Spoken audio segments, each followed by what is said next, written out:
안녕하세요. 2025년 9월 3일자 주요 일간지 사설들로 지금 한국 사회의 현안들을 속속들이 파헤쳐보는 시간입니다. 네, 안녕하세요. 오늘은 세계일보, 조선일보, 그리고 한겨레 신문의 목소리를 좀 비교해 보면서요. 이 복잡하게 얽힌 사안들의 맥락을 같이 짚어보려고 합니다. 네, 좋습니다. 북한, 중국, 러시아의 이런 심상찮은 움직임부터 시작해서요. 국내 정치의 아주 뜨거운 감자죠.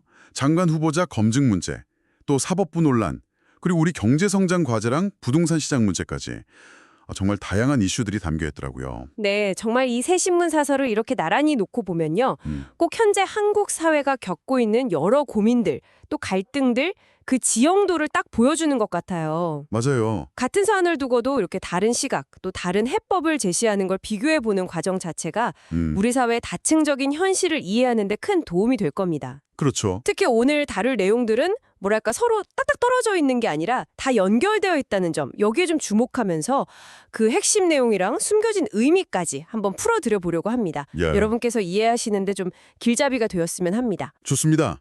그럼 먼저 국제 문제부터 시작해 볼까요? 세계일보 사설이 북한, 중국, 러시아 이 세 나라 정상의 만남에 딱 주목을 하고 있던데요. 네, 그랬죠. 이게 무려 66년 만에 3자 회동이라니 이건 정말 예사롭지 않은 움직임으로 보이거든요. 세계일보는 이걸 어떻게 분석하고 있었나요? 상당히 의미심장한 사건으로 보고 있습니다. 예. 이게 그냥 단순한 외교 행사가 아니라 실제적인 안보 지형 변화의 어떤 신호탄, 이게 될 수 있다는 우려가 담겨 있어요. 신호탄이요. 네, 세계일보는 이 만남이 북한에게 핵이랑 미사일 개발을 계속하거나 아니면 더 고도화할 수 있는 어떤 정치적인, 어쩌면 기술적인 동력까지 제공할 수 있다, 이렇게 경고하고 있습니다. 정치적, 기술적 동력까지? 그렇죠. 특히 김정은 위원장이 중국 방문 직전에 그 미사일 관련 공장을 시찰하면서 화성 20형이라는 신형 ICBM 개발을 시사한 정황, 이걸 아주 중요한 근거로 제시하고 있습니다. 화성 20형이요? 네. 그게 기존 미사일하고 어떻게 다르길래 이렇게 더 심각한 위협으로 보는 걸까요? 이 미사일의 핵심은요, 기존 화성 19형보다 추력이 훨씬 강화돼서 여러 개의 핵탄두를 동시에 탑재할 수 있는, 그러니까 이른바 다탄도 MIRB 기술 적용 가능성입니다. 다탄도 기술? 네. 만약 이게 진짜 현실화된다면 요격이 훨씬 어려워지잖아요. 그러니까 한국뿐만 아니라 미국을 포함한 우방국 전체에 대한 안보 위협의 차원이 완전히 달라지는 거죠. 세계일보는 바로 이 점을 아주 심각하게 보고 있는 겁니다. 북한 문제뿐만 아니라 중국의 움직임도 만만치 않다고 지적했죠. 상하이 협력기구 SCO 정상회의에서 시진핑 주석이 뭔가 새로운 국제 질서를 만들려는 듯한 그런 제안을 했다고요? 맞습니다. 시 주석이 글로벌 거버넌스 이니셔티브라는 걸 제안했는데요. 세계일보는 이걸 미국 중심의 기존 국제 질서에 도전하면서 중국의 영향력을 확대하려는 어떤 본격적인 시도, 이렇게 해석하고 있어요. 그렇군요. 이런 북중러의 밀착 강화, 그리고 중국의 독자적인 세력 구축 움직임, 여기에 맞서서 한국이 선택해야 할 길은 결국 한미일 3국의 안보 공조를 더 굳건히 다지는 거다, 이렇게 강조합니다. 그렇다면 구체적으로 어떤 대응을 주문하고 있는 건가요? 좀 더 구체적인 게 있을까요? 이재명 대통령의 유엔 총회 연설이다, 또 한국이 곧 맡게 될 안보리 의장국 활동 같은 이런 외교 무대를 적극적으로 활용해야 한다, 이렇게 말하고 있습니다. 외교 무대 활용? 네, 단순히 국력을 과시하는 차원을 넘어서 이런 북중러의 움직임이 국제 평화에 실질적인 위협이 된다는 점을 국제사회에 명확히 알리고 어떤 공감대를 형성하는 기회로 삼아야 한다는 거죠. 공감대 형성. 네, 더 나아가서는요, 한미 원자력 협정을 개정할 때 핵 추진 잠수함 확보에 필요한 핵연료 공급 등에 대한 예외를 인정받도록 외교적인 노력을 기울여야 한다, 이런 상당히 구체적인 제안까지 내놓고 있습니다.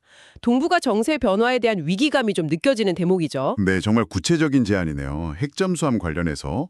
자, 이렇게 국제정세의 긴장감이 높아지는 가운데 국내 정치 상황도 여러 논란으로 참 시끄러운 것 같습니다. 그렇죠. 특히 최겨진 교육부 장관 후보자 인사청문회 관련해서 세계일보와 조선일보가 모두 아주 날을 세우고 있더군요. 어떤 점들을 주로 비판하고 있나요? 두 신문 다 최 후보자의 과거 행적, 또 발언들을 문제 삼으면서 교육 수장으로서의 자질, 그리고 도덕성에 심각한 의문을 제기하고 있습니다. 자질과 도덕성. 네, 세계일보는 특히 이율배반이라는 표현까지 썼는데요. 과거 세종시 교육감 시절에 교직원들의 음주운전에 대해선 굉장히 엄격한 잣대를 들이댔으면서 정작 본인은 2003년에 면허 취소 수준의 만취운전 전력이 있었다, 이 점을 지적합니다. 아, 내로남불이라는 거군요. 그렇죠. 그 외에도 뭐 석사 논문 표절 의혹이라던가 조국 전 장관을 옹호했던 발언 등을 거론하면서 정치적 편향성 문제, 심지어 과거 여학생 뺨을 때렸던 체벌 사실을 스스로 공개한 점까지 문제 삼고 있습니다. 체벌까지요? 네, 그리고 청문회 자체도 핵심 증인이나 참고인 없이 여당의 엄호 속에서 진행돼서 사실상 뭐 맹탕 청문회였다 이런 비판도 덧붙였고요. 조선일보는 한술 더 뜨는 분위기던데요. 거의 뭐 후보자 개인의 인성 문제까지 거론하는 것 같았습니다. 네, 조선일보는 훨씬 더 강한 어조로 비판 수위를 높이고 있어요. 과거 SNS에 천안함 폭침 관련 음모론적인 글을 공유했다거나 박정희 전 대통령 시해 사건이 벌어진 10월 26일을 탕탕절이라고 표현했던 점, 이런 것들을 열거하면서 교육자로서의 자질은 물론이고 기본적인 인성까지 의심스럽다 이런 주장을 펴고 있습니다. 인성까지. 네, 문재인 전 대통령이 대선에서 패배하니까 부끄러운 부산이라는 글을 공유했던 일, 또 자기 딸이 쓴 책을 SNS에서 꼭 구입 이런 말까지 써가면서 노골적으로 홍보했던 일, 안희정 전 충남지사 성폭력 사건 관련 글을 공유했던 일 등등 정말 다양한 사례들을 제시하면서 아니 어떻게 이런 인물이 장관 후보자로 지명될 수 있었는지 대통령실의 인사 검증 시스템하고 추천 과정 자체에 뭐 근반적인 문제가 있는 거 아니냐 이렇게 따져묻고 있습니다. 두 신문 모두 비슷한 문제의식을 공유하는 것 같네요. 특히 여당의 태도에 대한 비판도 공통적으로 나오는 것 같고요. 그렇습니다. 두 신문 모두 현 정부 들어서 장관 후보자들이 일단 청문회만 통과하면 된다. 이런 식의 좀 아니한 인식이 퍼지고 있다고 지적해요. 청문회 패싱 뭐 이런 건가요? 그렇죠. 그러면서 야당 시절에는 그렇게 혹독한 검증의 칼날을 들이댔던 여당이 막상 자신들이 추천한 인물에 대해서는 온갖 의혹에도 불구하고 무조건 감싸고 도는 이른바 제 식구 감싸기 행태를 보이고 있다. 이렇게 강하게 비판하고 있습니다. 이런 상황이 자꾸 반복되면서 인사청문회 제도 자체의 의미가 퇴색되고 있다는 우려가 담겨 있는 거죠. 참 안타까운 현실입니다. 자, 인사 문제와 더불어서 또 다른 논란의 핵으로 떠오른 것이 바로 내란 특별재판부 설치 문제입니다. 아, 이것도 정말 뜨겁죠. 네, 이 사안에 대해서는 조선일보와 한겨레 신문의 입장이 완전히 갈리던데요. 먼저 조선일보 주장은 뭐였습니까? 조선일보는 민주당이 추진하는 이 특별재판부 설치 시도를 판결 쇼핑이다. 그리고 사법부에 대한 노골적인 압박이다. 이렇게 딱 규정합니다. 판결 쇼핑이요. 네. 특히 최근 윤석열 전 대통령에 대한 구속 취소 결정을 내린 직위원 부장판사, 이 판사에 대한 정치권의 불만이 그 배경에 있다. 이렇게 보고 있어요. 특정 판사의 판결이 마음에 안 든다고 해서 그 판사를 배제하고 입법부가 직접 재판부를 구성하려는 것. 이거는 헌법에 보장하는 사법권 독립의 근간을 흔드는 아주 위험한 발상이라는 겁니다. 헌법에 위배된다는 거군요. 근데 민주당이 과거 사례를 들고 있는 것에 대해서는 어떻게 반박하나요? 민주당이 과거 반민족행위 특별조사위원회, 반민특위나 49혁명 직후의 특별재판부 사례를 근거로 드는 것에 대해서도요. 조선일보는 그때랑 지금은 상황이 다르다. 이렇게 딱 선을 긋습니다. 상황이 다르다. 네. 당시에는 재헌헌법이나 개정헌법에 특별법원을 설치할 수 있다는 명시적인 근거가 있었지만 지금 현행 헌법에서는 군사법원 외에 특별법원 설치를 원칙적으로 금지하고 있다는 점을 강조해요. 헌법 조항이 다르군요. 그렇죠. 또 당시에는 기존 사법체계에 대한 불신이 아주 극심했던 어떤 혁명적인 상황이었지만 지금은 그런 상황이 아니라는 점도 지적하면서 역사적 사례를 현재에 그냥 끌어다 붙이는 건 적절하지 않다 이렇게 비판합니다. 아주 명확하게 반대 입장을 밝히고 있네요. 그렇다면 한겨레 신문은 이 문제를 어떻게 보고 있습니까? 정반대의 시각을 제시할 것 같은데요. 정확합니다. 한겨레 신문은요.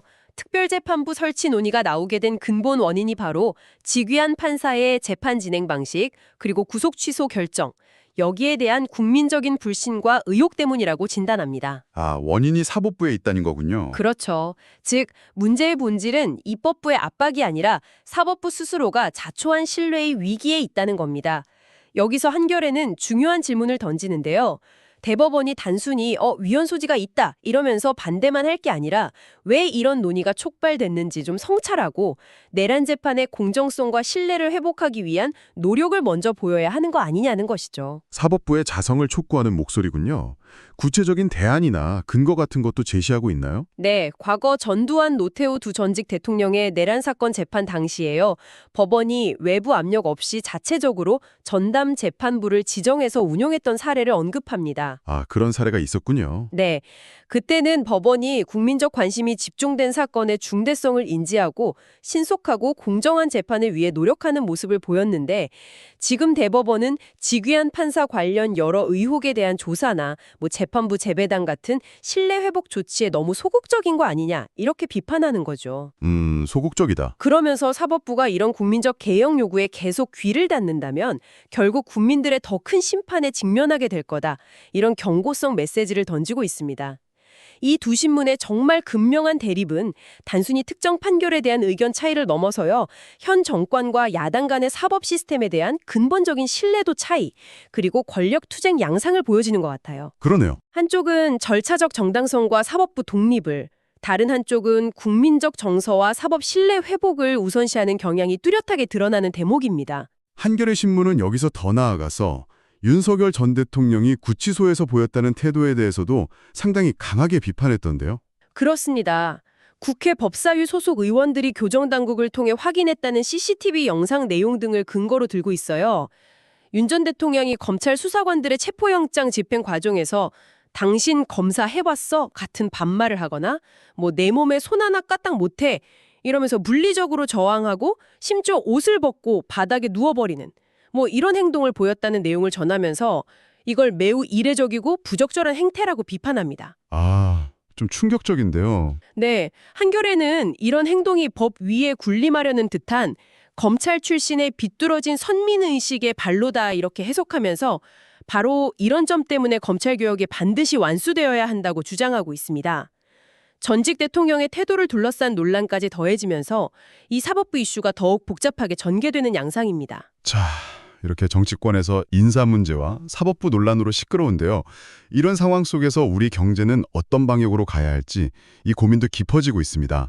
세계일보와 조선일보가 바로 이 지점을 짚었군요. 네, 이재명 대통령이 잠재 성장률을 끌어올리겠다고 했는데 두 신문은 오히려 최근 정책 방향이 성장에 역행할 수 있다 이렇게 우려하는 것 같습니다. 맞습니다. 대통령의 성장 의지 표명 자체는 긍정적으로 평가하면서도 실제 추진되는 정책들, 특히 최근 국회를 통과한 그 이른바 노란봉투법이나 상법 개정안 같은 법안들이 오히려 기업 활동을 위축시키고 성장의 발목을 잡을 수 있다. 이런 우려를 공통적으로 제기합니다. 노란봉투법이라면 그 파업 노동자에 대한 기업의 손해배상 청구를 제한하는 법안을 말하는 거죠. 네, 맞습니다. 이런 법안들이 구체적으로 어떻게 성장 저해 요인이 된다고 보는 건가요? 세계일보는 이 법안들이 통과된 이후에 벌써 산업 현장에서 여러 혼란과 갈등이 나타나고 있다는 점을 좀 구체적인 사례를 들어 설명합니다. 예를 들면요. 예를 들어서 HD 현대그룹 소속 조선 3사 노조가 공동으로 부분 파업에 들어갔고요. 현대제철에서는 하청 노조원들이 원청인 현대제철 회장을 직접 고소하는 일까지 벌어졌습니다. 아, 원청 회장을요? 네.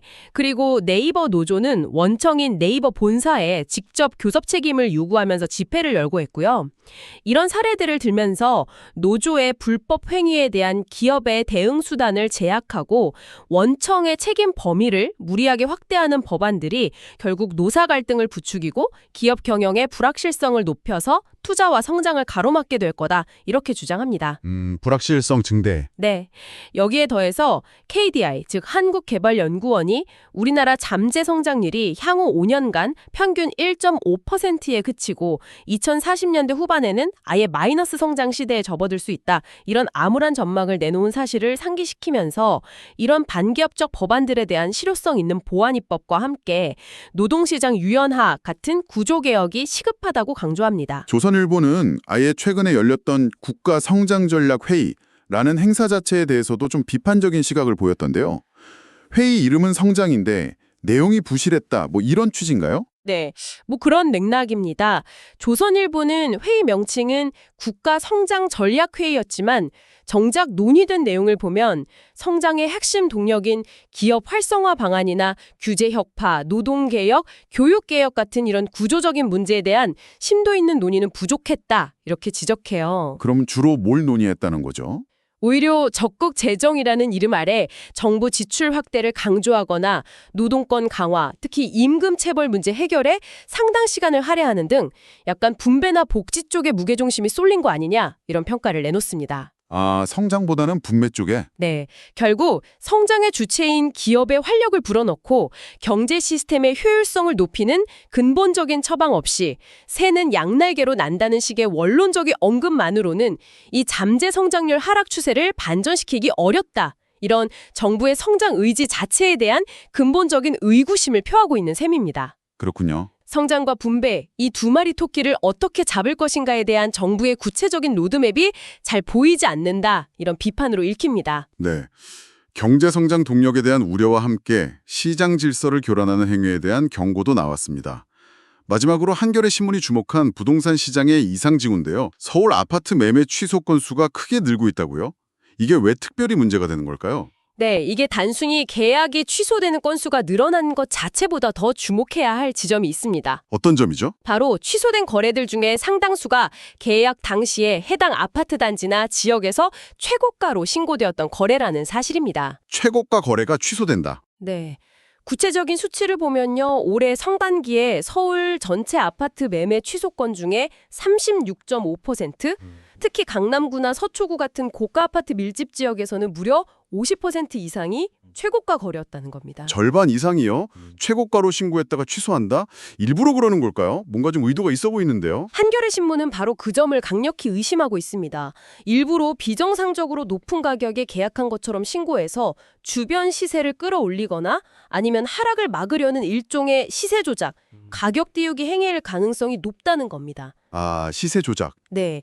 일단 최고가로 신고해 놓으면 실거래가 시스템에 기록이 남게 되고 설령 나중에 취소하더라도 그 기록 자체가 시세에 영향을 미칠 수 있기 때문이죠. 듣고 보니 정말 심각한 시장 교란 행위가 될 수 있겠네요. 이게 그냥 개인 간의 문제를 넘어설 것 같습니다. 그렇습니다. 한겨레는 이것이 단순히 집주인과 중개업자 몇몇의 부도덕한 행위를 넘어서 주택거래 통계 자체를 왜곡시켜서 시장 상황에 대한 오판을 유발하고 또 집을 사려는 실수요자들의 합리적인 의사결정을 방해하며 나아가 정부의 부동산 정책 수립이나 금융기관의 주택담보대출 심사 과정에도 악영향을 미칠 수 있는 중대한 범죄 행위다. 이렇게 지적합니다. 시장의 투명성과 공정성을 해치는 근본적인 문제라는 거죠. 그래서 더 강력한 제재가 필요하다는 거군요. 현재의 조치로는 부족하다고 보는 건가요? 네. 현재는 계약 해제 사실과 그 이력을 공개하도록 하고 있지만 그것만으로는 이런 의도적인 시세 조작 행위를 막기에 역부족이다. 이런 판단입니다. 그럼 어떻게 해야 한다는 거죠? 의심스러운 거래 패턴, 예를 들어 특정인이 반복적으로 최고가 신고 후 취소를 한다거나 특정 지역에서 유독 최고가 취소 사례가 빈번하게 나타나는 경우 등에 대해서 당국이 적극적으로 조사하고 만약 사실로 밝혀질 경우에는 엄중하게 처벌해야 한다는 겁니다. 처벌 강화. 네, 현행법상 과태료가 최대 3천만 원인데 이 수준을 대폭 상향하고 상습적이거나 악의적인 행위에 대해서는 가중 처벌하는 등 실효성 있는 대책을 조속히 마련해야 한다고 촉구하고 있습니다. 시장 질서 확립을 위한 정부의 의지가 중요하다는 점을 강조하는 목소리입니다. 네, 오늘 이렇게 새 신문의 사설을 통해서 정말 격동하는 국제 정세 속 대한민국의 안보 현실부터 국내 정치의 해묵은 갈등이죠. 인사검증과 사법부 신뢰 문제, 그리고 우리 경제의 미래를 좌우할 성장 전략과 시장 질서 유지라는 이 무거운 과제까지 정말 다양한 현안들의 단면을 입체적으로 살펴볼 수 있었습니다. 네, 그랬습니다. 같은 사안을 두고도 이렇게 다른 진단과 처방이 나온다는 점 다시 한번 확인하게 되네요. 오늘 저희가 함께 살펴본 사설들은 각기 다른 색깔과 목소리로 우리 사회가 직면한 도전들을 여실히 보여주고 있습니다.